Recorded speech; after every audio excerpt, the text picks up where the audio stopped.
जिसका राम जी के साथ संबंध हो गया,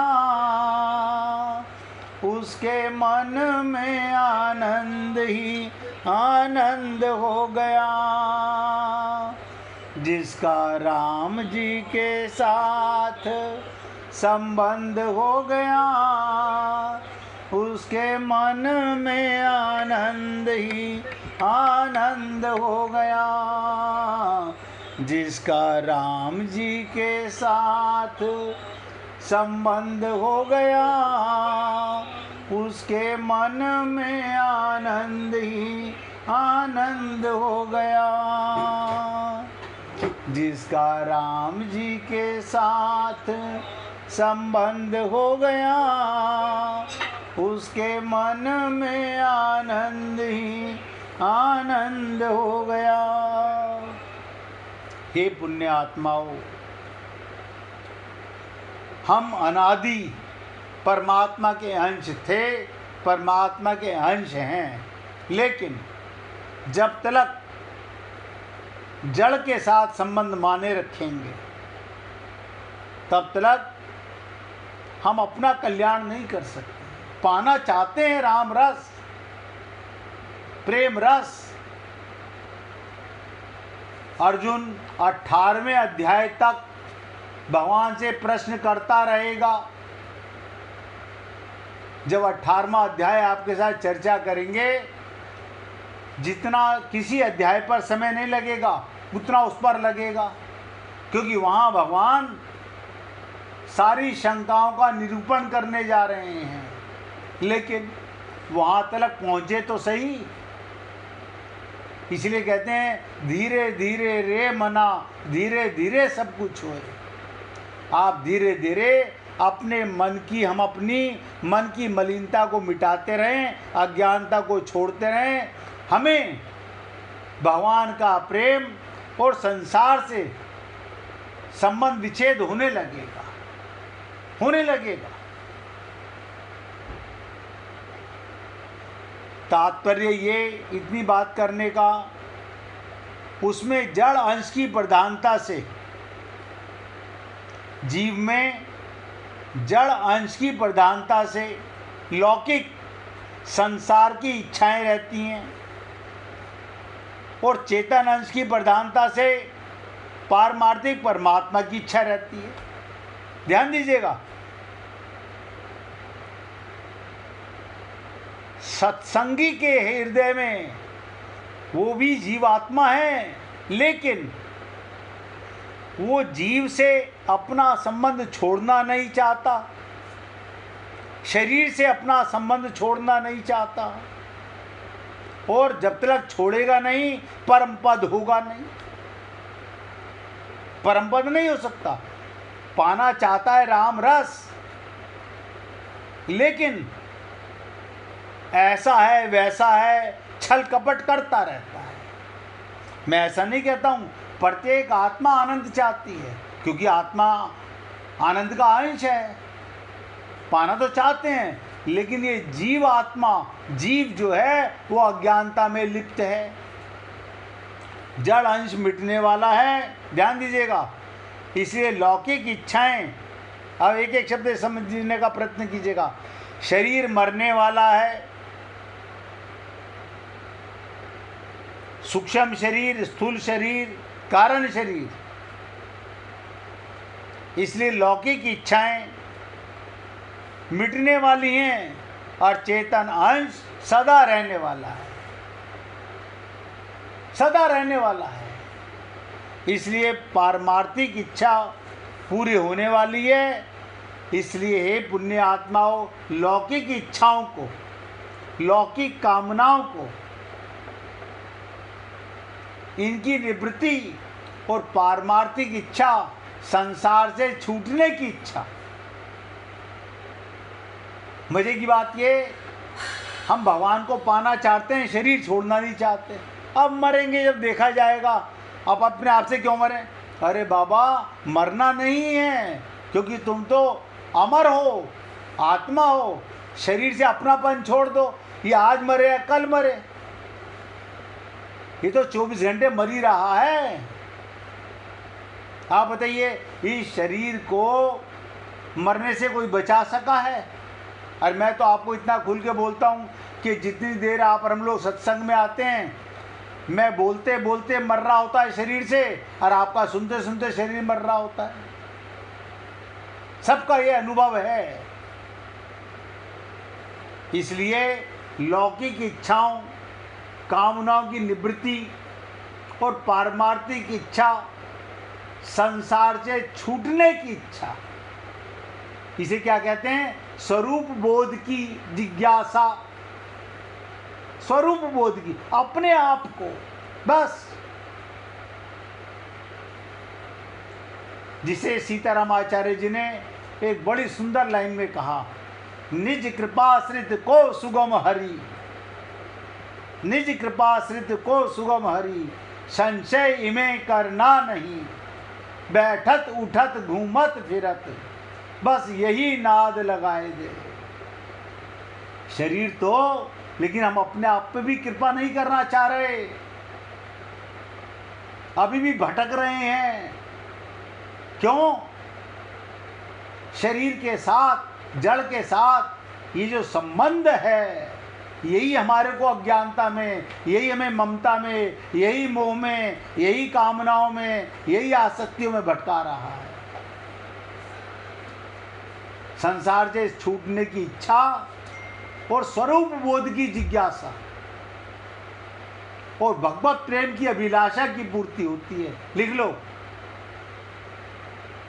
संसार शरीर छूटेगा, आत्मज्ञान होगा और भगवत प्रेम की अभिलाषा होगी तो आप परमात्मा के लोक में जाओगे। लौकिक इच्छाएं उत्पन्न हो सकती हैं पर टिक नहीं सकती, और पारमार्थिक इच्छा दब सकती है, मिट नहीं सकती। यानी आनंद की इच्छा सदा रहेगी। पूछिए ब्रजमोहन जी।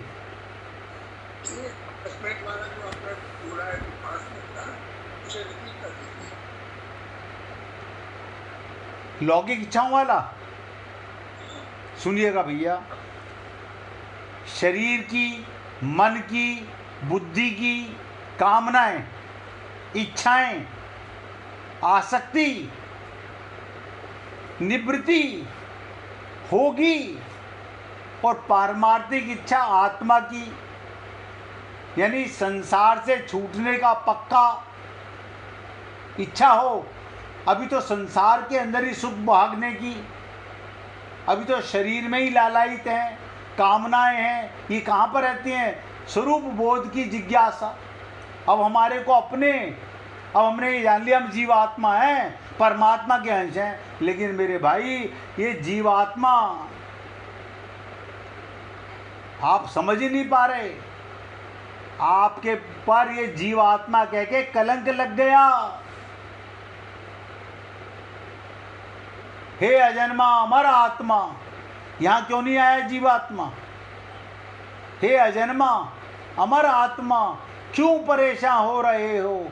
ज्ञान से मन को संभालो, लक्ष्य को क्यों खो रही हो? आप जीव आत्मा नहीं हो, जीव आपके ऊपर एक कलंक लग गया है। आप प्योर आत्मा हो। स्वरूप का बोध कैसे होगा? आत्मा का अपने स्वरूप का बोध होना। स्वरूप बोध की जिज्ञासा और भगवत प्रेम की अभिलाषा पूर्ति होती है। शरीर एक दिन सबका छूटेगा, कामनाएं सबकी छूटेंगी, रिश्ते नाते सब छूटेंगे और आज तक छूटते आ रहे हैं, लेकिन अभी तक स्वरूप बोध नहीं हुआ अपना, यानी आत्मा है, अपने आप को नहीं समझ सके। नहीं ऐसा है ना, लेकिन परंतु ये स्वरूप तक नहीं जाने देती। हम चेतन थे, चेतन है, चेतन ही रहेंगे, लेकिन हमने अपने आप को जड़ के साथ संबंध बना के जीव आत्मा कहलाने लगे। अगर ये जिज्ञासा हो यहाँ छोड़ने की और उसे पाने की, ध्यान दो, तो सबसे पहले क्या होगा? आपको अपने स्वरूप का बोध होगा। अपने स्वरूप का बोध का क्या मतलब अब बता देता हूँ। आपका आत्मज्ञान होते ही शरीर से, परिवार से, संसार से, जड़ वस्तुओं से पूरी तरह अज्ञानता मिट गई। अपने स्वरूप का बोध होते ही इसकी जिज्ञासा होनी चाहिए। हमें अभी भगवान से, अभी हमारे मन में भगवान से शरीर का सुख, परिवार का सुख, धन का सुख, माया का सुख पाने की परमात्मा से इच्छा करते हैं। अब भगवान कहते हैं ये तो सस्ता सौदा है, अभी ये और भटकना चाहते हैं, इनकी यही कामनाएं पूरी कर दो बस, यही कामनाएं पूरी कर दो। आप सोचिएगा प्रेम की लालसा क्या, प्रेम की पराकाष्ठा क्या। जब भगवान दुर्योधन ने भगवान श्री कृष्ण को अपने महल में दावत के लिए बुलाया और बहुत पकवान बना रखे थे, तैयारी कर रखी थी, कृष्ण भगवान बोले नहीं। कहाँ गए? विदुर जी के घर में। क्यों? उन्हें अपने स्वरूप का बोध, परमात्मा की लालसा थी। अगर अपने शरीर मानते, और ध्यान दीजिएगा, अगर अपने को शरीर मानते, हस्तिनापुर से प्रेम करते, तो अपमान सह करके सब कुछ त्याग के नहीं आते, सब कुछ त्याग करके आए। और विदुरानी जैसे ही कभी श्रीमद् भागवत महापुराण सुनाने का मौका मिलेगा तो आपको बताऊंगा कि कितना गहरा चिंतन था जिस समय हस्तिनापुर में भगवान श्री कृष्ण का आगमन हुआ और रथ पर आ रहे हैं और आगे आगे बड़े बड़े दुर्योधन के नेतागण उनका सम्मान करते हुए गाजे बाजे के साथ लेके जा रहे थे। लेकिन कभी सोचा भगवान की दृष्टि कहाँ पर थी? भगवान एक बार आंख उठा करके इन मूर्खों की तरफ नहीं देख रहे कि कौन मेरे लिए बैंड बजा रहा है, कौन क्या कर रहा है। वो दूर खड़े हुए विदुर और विदुरानी को रोते हुए देख रहे थे। और ध्यान दीजिएगा, विदुर और विदुरानी की आंखों से गिरते हुए आंसुओं में जो भगवान का अक्ष नजर आया वो कोई नहीं देख पाया। और भगवान ने भी हृदय से उनको प्रेमामृत बरसाया कि मैं तुम्हारे घर जरूर आऊँगा, क्योंकि उन्हें अपने स्वरूप का बोध हो गया था। और हुआ भी यही कि दुर्योधन के भजन गाते ना, दुर्योधन के मेवा त्यागे, गाते हो ना, दुर्योधन के मेवा त्यागे साग विदुरगर खाई। यहाँ पे सोच के देखिएगा, यानी भगवान भी इस भवाटवी से, अज्ञानता से, आवो ये दिखावे से बच करके कहाँ पहुँचे? विदुरानी के घर। और जैसे ही उस समय विदुरानी अपने शयन कक्ष में नहीं, स्नान कक्ष में स्नान कर रही थी। सोच के देखिएगा, निर्वस्त्र थी विदुरानी, निर्वस्त्र थी। और जैसे ही बाहर उसने पूछा कौन, उसने सोचा विदुर जी आए होंगे। लेकिन जैसे कहा काकी मैं, इतना सुनते ही कपड़ों की तरफ ध्यान नहीं गया, शरीर की तरफ ध्यान नहीं गया।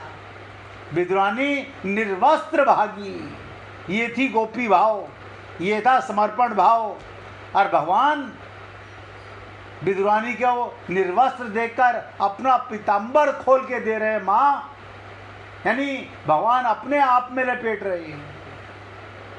और आप और हम लोग इस चमड़े के शरीर को मैं इसे सुरक्षित रखने पर लगे रहते हैं।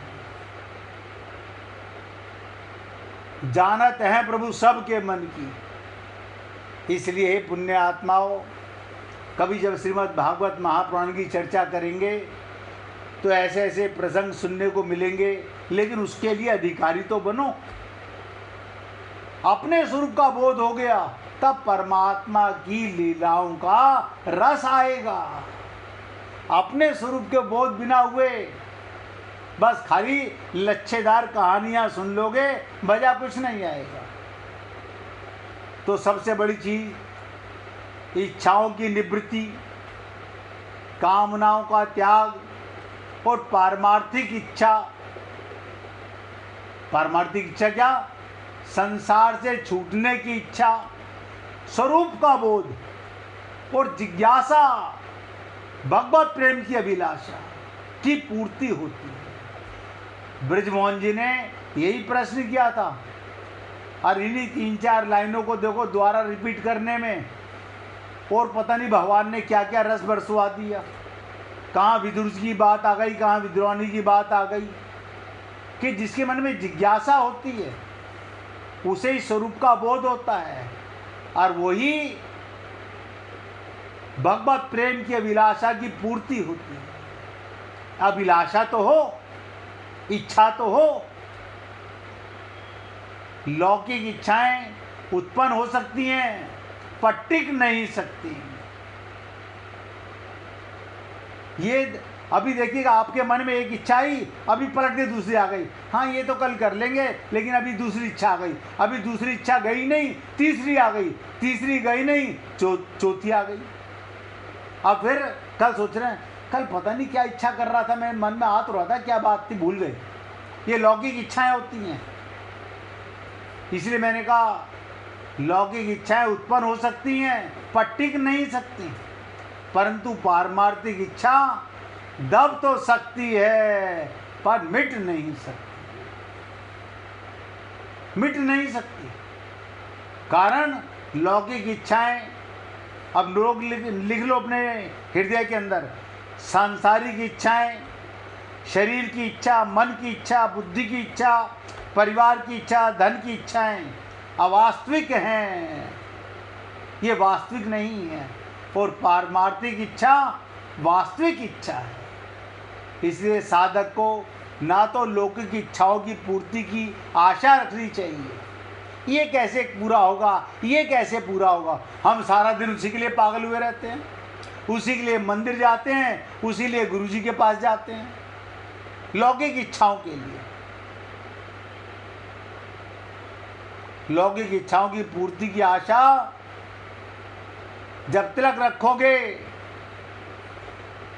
पारमार्थिक इच्छा की पूर्ति से निराशा हाथ लगेगी। नोट कर लो, जब तक संसार की इच्छाएं, शरीर की इच्छा, माई कामनाएं हमारे अंदर रहेंगी, तब तक हमारा कल्याण नहीं हो सकता। बस सुनते रहोगे। अरे पहली बार नहीं सुन रहे हो, अनंत बार सुन चुके हो, याद नहीं रहती। आप सोच लीजिएगा पारमार्थिक इच्छा कब होगी, जब सांसारिक इच्छाएं छोड़कर परमात्मा को पाने के लिए प्रयत्न करोगे तो जरूर होगी। तो हमारे को क्या करना चाहिए वो अभी हमें पता ही नहीं है कि चिंतन कैसे करें भगवान का। अभी आप हम लोग सुनते तो बहुत कुछ हैं, लेकिन करना कुछ नहीं चाहते।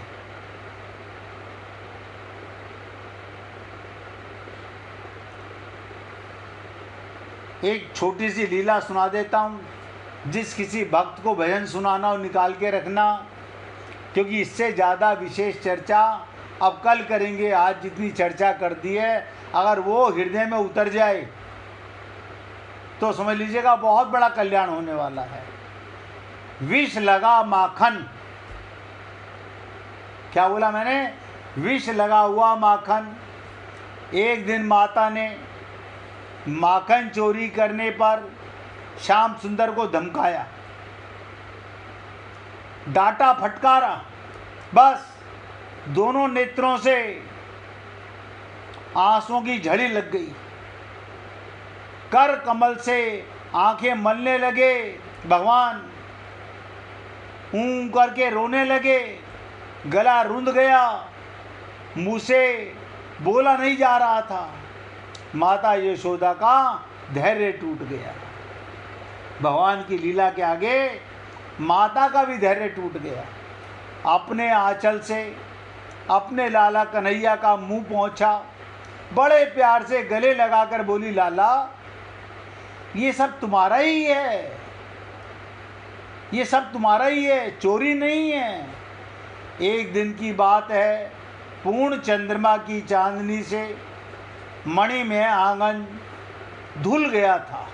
यानी चंद्रमा की शीतलता से सारे उसके अंदर, आंगन के अंदर शीतलता छाई हुई थी, प्रकाश हो रहा था। यशोदा मैया के साथ गोपियों की गोष्ठी जुड़ी हुई थी। वहीं खेलते खेलते कन्हैया, ध्यान दीजिएगा, वहीं खेलते हुए कन्हैया की दृष्टि चंद्रमा पर पड़ी। उन्होंने पीछे से आकर यशोदा मैया का घूंघट उतार दिया और अपने कोमल करों से उनकी चोटी खोलकर, देखिएगा भगवान भी कैसे विचित्र लीला करते हैं, अपनी माँ का घूंघट उतार दिया, चोटी खोल दी और खोलकर खींचने लगे और बार बार पीठ थपथपाने लगे। छोटे से कन्हैया हैं, बस मैं लूँगा मैं लूँगा, तोतली बोला में कन्हैया बोल रहे हैं। इतना ही कहते, जब मैया की समझ में बात नहीं आई तब उसने बड़े स्नेहपूर्ण दृष्टि के पास बैठी ग्वालिनों को और देखा और वो विनय से प्यार से फुसलाकर कन्हैया को अपने पास ले आई और बोली, लाला तुम क्या चाहते हो, दूध? कन्हैया बोले, ना। क्या बढ़िया दही लेना चाहते हो? बोले, ना। क्या खुरचन लेना चाहते हो? बोले, ना। मलाई लेना चाहते हो? ना। ताज़ा मक्खन लेना चाहते हो? बोले, ना। ग्वालिनों ने कहा, बेटा रूठो मत, रो मत, जो मांगोगे सो देंगी। कन्हैया ने धीरे से, घर की वस्तु नहीं चाहिए, और अंगुली उठाकर चंद्रमा की ओर संकेत कर दिया। गोपियाँ बोली, हो मेरे बाप, ध्यान दो, गोपियाँ बोली, हो मेरे बाप, ये कोई माखन का लौंदा है जो तुझे दे दें? हाय हाय, हम ये कैसे देंगी? ये तो प्यारा प्यारा हंस आकाश के सरोवर में तैर रहा है। क्या कहा? प्यारा प्यारा हंस आकाश के सरोवर में तैर रहा है। कन्हैया ने कहा, मैं भी तो खेलने के लिए इस हंस को ही मांग रहा हूँ, मैं भी हंस को ही मांग रहा हूँ। जल्दी करो, पार जाने के पूर्व ही मुझे ला दो, कहीं आगे चला जाए। अब और मचल गए कन्हैया, धरती पर पांव पीटने लगे और हाथों से गला पकड़ पकड़कर दो दो दो कहने लगे, रोने लगे। दूसरी गोपियों ने कहा, बेटा राम राम, इन्होंने तुमको बदला दिया है, ये राजहंस नहीं, ये तो आकाश में रहने वाला कोई चंद्रमा है। कन्हैया फिर हटकर बैठे, मुझे तो यही दो, मेरे मन में इसके साथ खेलने की बड़ी इच्छा है, अभी दो। अब जब बहुत रोने लगे तब यशोदा मैया ने उन्हें गोद में उठा लिया और प्यार करके बोली, मेरे प्राण, ये ना राजहंस है ना तो चंद्रमा, ये माखन है। ध्यान दीजिएगा, ये तो माखन है, परंतु तुमने देने योग्य नहीं है। बोले, मैया क्यों? इसमें देखो काला काला विष लगा हुआ है, चंद्रमा में दाग देखते हो ना, तो यशोदा मैया कह रही है इसमें काला काला विष लगा हुआ है, इससे बढ़िया होने पर भी इसे कोई नहीं खाता। कन्हैया ने कहा, मैया मैया, इसमें विष कैसे लग गया? अब आप सोचिएगा, बच्चे हैं माँ से जिद कर रहे हैं। अब मैया ने बात बदली। मैया ने कान्हा को गोदी में लेकर मधुर मधुर स्वर में कथा सुनाना प्रारंभ किया। माँ बेटे में प्रश्न पूछने की और जवाब देने की छड़ी लग गई। यशोदा कह रही, लाला एक क्षीर सागर था। कन्हैया, मैया वो कैसा होता है? यशोदा बोली, बेटा ये तो तुम दूध देख रहे हो, यही एक समुद्र है। कन्हैया बोले, मैया कितनी गायों ने दूध दिया होगा जब समुद्र बना होगा? तो कहते हैं यशोदा, कन्हैया एक गाय का दूध नहीं। कन्हैया, अरे मैया तू मुझे बहला रही है, भला बिना गाय के दूध कैसे निकलेगा? यशोदा कहती है, लाला जिसने गायों में दूध बनाया है वो गाय के बिना भी दूध बना सकता है। कन्हैया वो फिर पूछने लगा, मैया वो कौन है?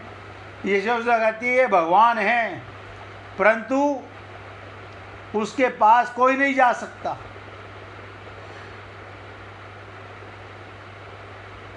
कन्हैया बोले, अच्छा ठीक है, आगे कहो। फिर यशोदा ने कहा, एक बार देवता और दैत्यों में लड़ाई हो गई। असुरों को मोहित करने के लिए भगवान ने क्षीर सागर को मथा, मंदराचल की रई बनाई, बासुकी नाग की रस्सी बनाई। एक और देवता लगे और दूसरी ओर दानव। कन्हैया, जैसे ही गोपियां दधी मत्ती हैं मैया ऐसे? बोले, हाँ बेटा बिल्कुल ऐसे ही। कालकूट नाम का विष पैदा हुआ। कन्हैया बोला, मैया विष तो सांपों में होता है, दूध में कैसे निकला? यशोदा बोली, बेटा जब शंकर भगवान ने वही विष पी लिया तो उसकी जो फुइयाँ धरती पर गिर पड़ी, उसे पीकर सांप विषधर हो गए। सो बेटा भगवान की ही ऐसी कोई लीला जिससे दूध में विष निकला, समुद्र से विष निकला।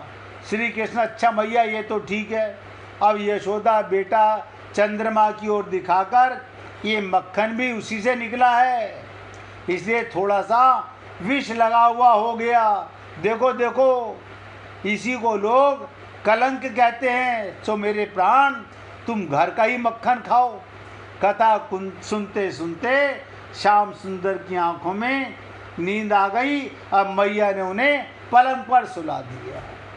हे पुण्य आत्माओं, काश आप भी भगवान के प्रेम में संसार की ओर से सो जाओ, अज्ञान पूरी तरह मिट जाए और आपको अपने स्वरूप को जानने की अभिलाषा पैदा हो जाए, तो भगवत प्रेम की अभिलाषा पूर्ति हो सकती है। आज अपने शब्दों को यहाँ विराम दे रहा हूँ और निवेदन कर रहा हूँ। अब कौन भक्त सुनाना चाहता है भजन? है कोई सुनाने वाला? सुनाइए प्रभु।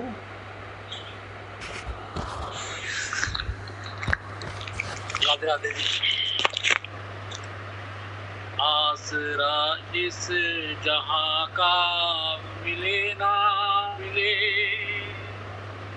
आसरा इस जहां का मिले ना मिले, मुझे तेरा सहारा सदा चाहिए। चांद तारे पलक पर दिखे ना दिखे, मुझे तेरा इशारा सदा चाहिए। आसरा इस जहां का मिले ना मिले, मुझे तेरा सहारा सदा चाहिए। यहाँ खुशियाँ है कम और ज्यादा है गम, यहाँ खुशियाँ है कम और ज्यादा है गम, जहाँ देखो वही है भरम ही भरम। मेरी चाहत की दुनिया बसे ना बसे, मेरे दिल में बसेरा तेरा चाहिए। मेरी चाहत की दुनिया बसे ना बसे, मेरे दिल में बसेरा तेरा चाहिए।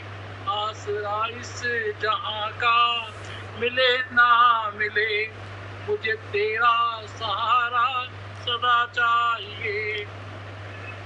मेरी धीमी है चाल और पथ है विशाल, मेरी धीमी है चाल और पथ है विशाल। हर कदम पर मुसीबत है अब तू संभाल, हर कदम पर मुसीबत है अब तू संभाल। पैर मेरे थके हैं चले ना चले, मेरे दिल को इशारा तेरा चाहिए। आसरा इस जहां का मिले ना मिले, मुझे तेरा सहारा सदा चाहिए। कभी बैराग है कभी अनुराग है, कभी बैराग है कभी अनुराग है। यहाँ बदले हैं माली वही बाग है, मेरे जीवन के दिए जले ना जले, मेरे दिल में उजाला तेरा चाहिए।